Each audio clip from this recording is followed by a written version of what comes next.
Hola Mina. Video kali ini adalah alur cerita anime One Punch Man Season 4 episode 47 atau bisa dikatakan juga Season 3 Part 2 episode 47.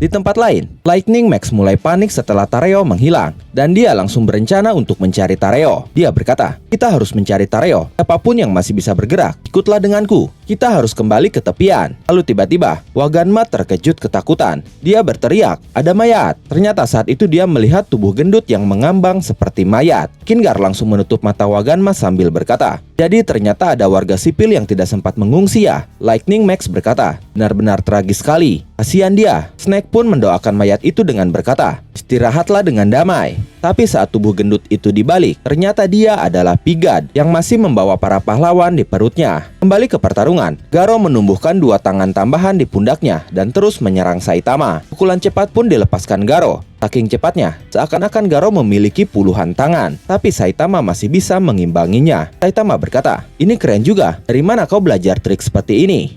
Garo berkata di dalam hatinya, "Bukankah aku harusnya menjadi kejahatan absolut?" Lalu Garo pun mulai mempercepat tinjunya. Tapi saat itu Saitama menangkis seluruh tinju cepat Garo hanya dengan satu tangannya saja. Saitama berkata, "Menyerah sajalah." Garo terkejut melihatnya. Dia berkata di dalam hatinya, "Apa? Satu tangan?" Lalu Saitama berkata, ini sudah cukup bukan?" Kemudian Garo mulai bermonolog di dalam hatinya. Dia berkata, "Aku tidak boleh melupakan kemarahan ini. Tidak hingga seluruh manusia sudah merasakan penderitaan dan keputusasaan yang sama sepertiku." Lalu Garo mengingat momen para staf yang terjebak di bunker, yang sebelumnya menunduk dan berterima kasih kepadanya. Saat mengingat itu dia berkata di dalam hatinya, "Hanya semudah itu persiapan dan tekadku menjadi goyah. Begitulah payahnya aku, dan itu membuatku kesal." Kemudian Garo menyiapkan sesuatu di dua tangan tambahannya. Dia menjadikan kedua tangan tambahan itu sebagai pendorong untuk melontarkan Saitama dengan kecepatan roket. Saat itu tubuh Saitama menghantam gunung raksasa hingga jebol, menciptakan lubang menganga di tengahnya, dan terus melesat jauh menembus lapisan kulit bumi terdalam. Dahsyatan benturan ini menimbulkan gelombang seismik memanjang yang terasa hingga ke belahan bumi lain, tempat di mana sebuah pesawat jatuh sedang tenggelam. Tapi beruntung para penumpang pesawat masih bertahan hidup dan sedang menunggu untuk dievakuasi. Situasi di pesawat itu sendiri cukup mencekam. Para penumpang yang merupakan sekelompok anak sekolah sangat panik. Mereka mulai menaiki bagian atas pesawat sambil berteriak, "Kita tenggelam." "Tidak, aku tidak mau mati. Ini ide siapa yang pergi wisata ke luar negeri?" Bahkan ada salah satu penumpang yang memanggil ibunya saat itu. Seseorang berkata, "Kenapa masih belum ada pahlawan atau tim penyelamat yang datang?" Lalu ada seorang guru yang mendorong muridnya dan menyerobot antrian untuk naik skoci penyelamat sambil berkata, "Yang tua lebih dulu." Sementara itu guncangan hebat yang tercipta karena pertarungan Garo dan Saitama menciptakan anomali laut yang mengerikan. Saat itu muncul sebuah air terjun raksasa yang menelan air laut di sekitar lokasi pesawat jatuh. Skoci yang ditumpangi sang guru dan murid-muridnya terseret arus deras menuju dasar air terjun. Tapi sebuah keajaiban terjadi. Skoci mereka tersangkut di sebuah struktur bangunan kuno menyerupai gerbang raksasa yang berdiri kokoh tepat di tengah-tengah air terjun itu. Seketika, lautan yang tadinya mengancam akan menenggelamkan pesawat itu menghilang secara misterius. Air di sekelilingnya terkuras habis dan menjadi kering karena seluruh seluruh air itu tumpah ke dalam air terjun raksasa yang baru saja terbentuk. Sementara itu di dimensi lain, Blaze yang sedang bersama rekan-rekannya terlihat panik. Dia berkata, ruang dan waktu di sekitar bumi mulai kacau.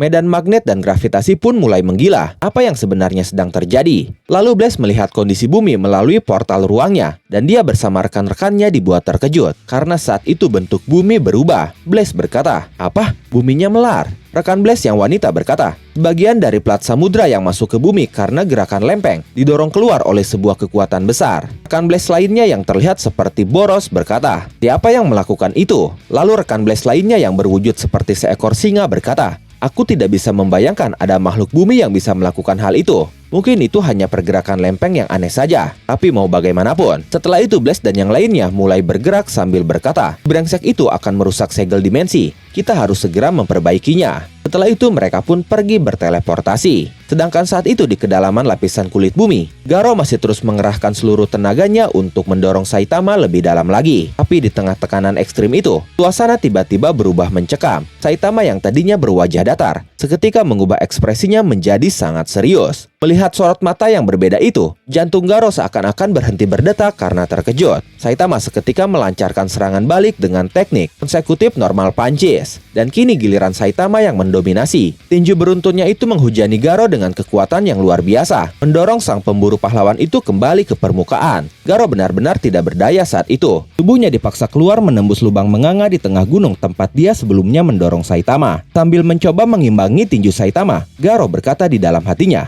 teknik, kekuatan, kecepatan, serangan, kreativitas. Bagaimana caranya aku mengalahkan si botak ini? Kemudian tiba-tiba Garo mengingat ucapan Sage Centipede yang berkata, untuk menghancurkan tinju luar biasa yang diarahkan pada dewa. Setelah mengingat itu, Garo berkata di dalam hatinya lagi, aku kira dia berbicara tentangku, tapi yang dia maksud pasti adalah orang ini. Tidak lama dari itu, Saitama berhasil melepaskan sebuah pukulan telak tepat di wajah Garo. Sebuah hantaman yang menghempaskan Garo dengan sangat cepat, yang melesat layaknya peluru kendali. Tubuh Garo menghantam, membelah, hingga menembus jajaran pegunungan di sana. Seolah-olah pegunungan itu hanyalah kertas tipis. Setelah terhempas sangat jauh, dia akhirnya berhenti di atas permukaan air yang tenang. Di sana Garo terkapar tidak berdaya. Dia sudah tidak bisa bergerak dan hanya bisa merasakan lelah yang luar biasa. Lalu Saitama datang menyusulnya. Garo berkata di dalam hatinya, apa sebenarnya dia ini? Dia seperti perwujudan dari kecurangan dan ketidakadilan. Saat melihat Saitama, Garo mengingat sosok pembuli yang membulinya dulu dan dia langsung kesal. Setelah itu Garo mencoba berdiri dengan kondisi tubuh monsternya yang mulai rusak. Lalu dia mulai bergerak melangkah menuju Saitama dan bersiap melepaskan tinju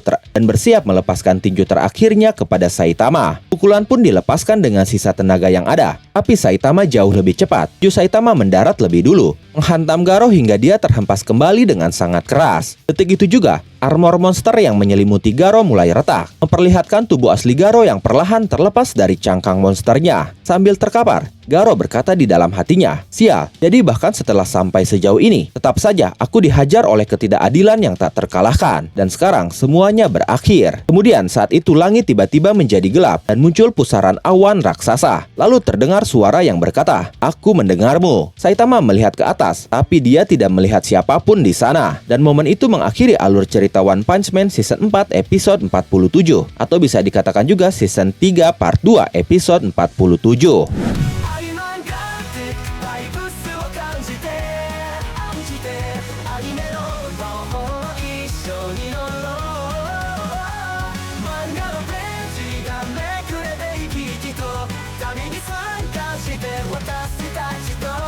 More